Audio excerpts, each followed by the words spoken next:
आता आपण मटणाच्या पाया सूप पासून झटपट पायाकरी कशी बनवायची ते बघू। कढईमध्ये 1 चमचा तेल घाला। तेल गरम झाल्यानंतर यामध्ये कांद्याच्या फोडी घाला। 2 ते 3 मीडियम साईजचे कांदे घेऊन त्यांच्या मोठ्या फोडी करून घ्या। कांदे तेलामध्ये चांगले परतून घ्या। कांदे हलकेसे ट्रान्सपरंट झाल्यानंतर यामध्ये अर्धा चमचा खसखस घाला।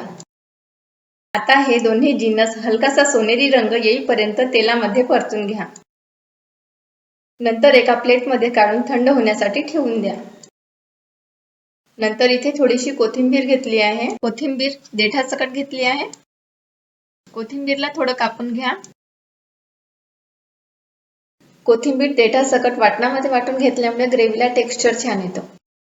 नंतर एका मिक्सरच्या भांड्यामध्ये थंड झालेले कांदे आणि खसखस घाला।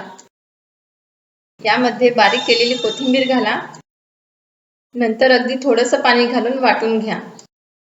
अशा प्रकारे पेस्ट करून घेतला आहे। कांदे आणि खसखस वाटून घेतल्यामुळे ग्रेव्हीला थिकनेस येतो। ज्या कुकरमध्ये पाया सूप बनवून घेतला होता तोच कुकर पाया करी बनवण्यासाठी घेतला आहे। पाया करी बनवण्यासाठी तुपाऐवजी तेल घाला। कुकरमध्ये 2 चमचे तेल घाला। तेल गरम झाल्यानंतर यामध्ये 2 तमालपत्र घाला। नंतर एक मीडियम साईजचा कांदा कापून घातला आहे। कांद्यांची आधीच पेस्ट करून घेतल्यामुळे फोडणीमध्ये जास्त कांदे घालायचे नाही।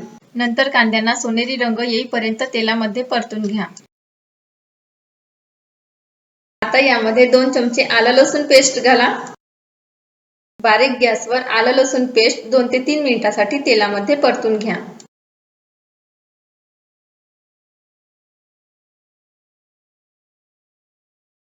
आता यामध्ये कांदे खसखस आणि कोथिंबीरचं केलेलं वाटण घालून चांगले एकजीव करून घ्या।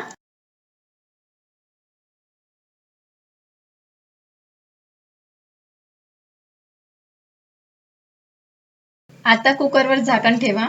बारीक गॅसवरच सर्व जिन्नस 5 मिनिटे शिजवून घ्या।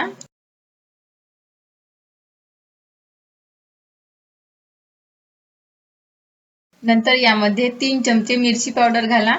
झणझणीत पायाकरी खायला छान लागते। त्याचे प्रमाण तुमच्या आवडीनुसार कमी जास्त करू शकता। आता यामध्ये पाव चमचा हळद घाला। नंतर यामध्ये 1.5 चमचा गरम मसाला घाला। जर तुम्ही बाजारामधून विकत आणलेला गरम मसाला घालत असाल तर अर्धा चमचा जास्त घाला। सगळे मसाले चांगले एकजीव करून घ्या। मसाले शिजेपर्यंत 2 ते 3 मिनिटे भांड्यावर झाकण ठेवा। हे मसाले कोरडे असल्यामुळे मसाले पटकन शिजतात। मसाले करपू नयेत यासाठी अधूनमधून चेक करत राहा। नंतर यामध्ये 2 मीडियम साईजचे टमाटर घेऊन त्यांच्या फोडी करून घाला। टमाटर मसाल्यामध्ये चांगले परतून घ्या। आता पुन्हा टमाटर सॉफ्ट होईपर्यंत कुकरवर झाकण ठेवा।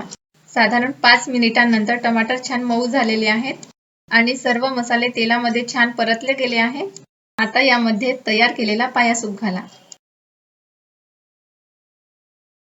पाया सूप मसाल्यांमध्ये चांगले एकजीव करून घ्या। ग्रेव्ही थोडीशी वाढवून घेण्यासाठी यामध्ये 1 ग्लास पाणी घालत आहे।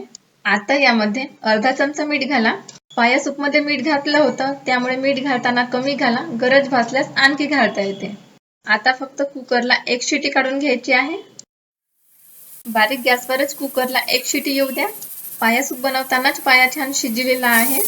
आता फक्त करीमध्ये जे मसाले घातले ते सर्व मसाले पायामध्ये एकजीव होण्यासाठी 1 शिटी काढून घेत आहोत।